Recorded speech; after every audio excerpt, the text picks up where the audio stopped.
This is National Native News. I'm Antonia Gonzalez.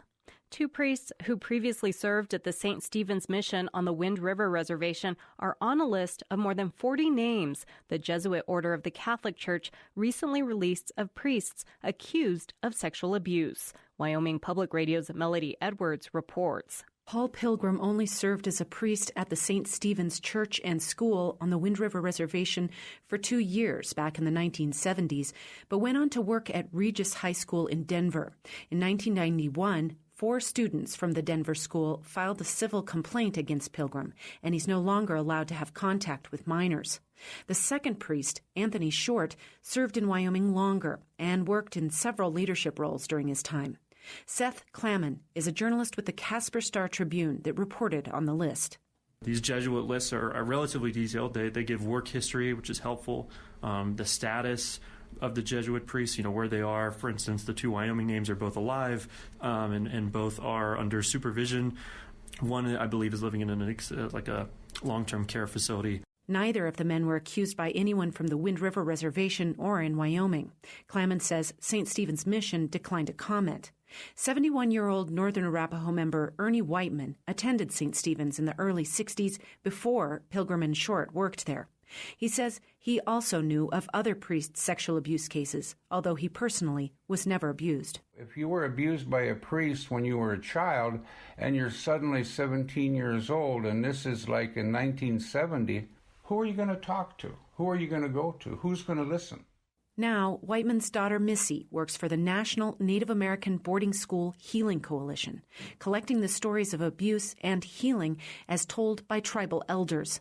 She says the release of priests' names could trigger fresh pain. Because if these names come out, they still may be affected by this. Maybe they haven't told their story. Maybe they haven't told that secret yet. Her organization is collecting stories of boarding school trauma on its website. Eventually, the archive will be available to Native American researchers working on solutions to intergenerational trauma. For National Native News, I'm Melody Edwards. The Wisconsin Natural Resources Board has reconsidered an emergency rule for commercial fishing on Lake Superior. As Danielle Kading reports, the board recently voted to accept the rule. The decision put into practice a new agreement between the Wisconsin Department of Natural Resources and 2 Lake Superior Chippewa tribes. But Natural Resources Board member Dr. Fred Prain says there are too many unanswered questions related to the rule. Particularly the biological effects that this has on all resources up in the Lake Superior region.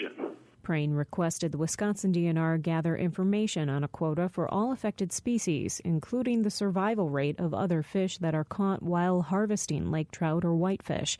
The agency's Assistant Deputy Secretary, Pat Stevens, says it's unclear when that information might be available. But we certainly understand what you're looking for, and we'll confer and see what information we can get you that satisfies your questions.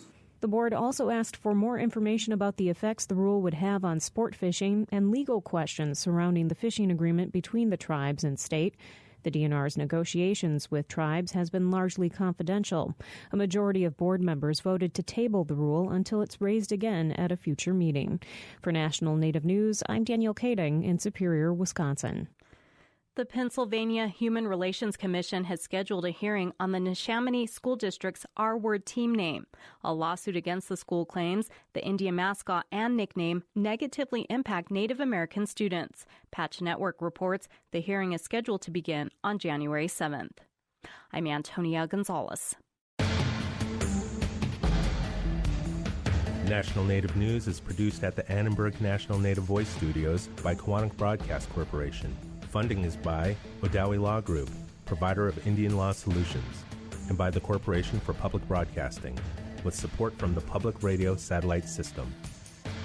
Support by Ramona Farms, offering wholesome and delicious foods from our heirloom crops as our contribution to a better diet for the benefit of all people.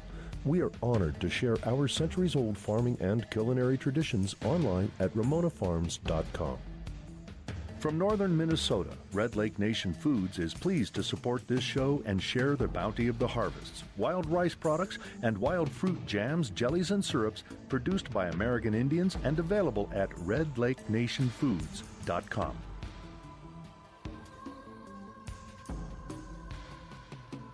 Native Voice One, the Native American Radio Network.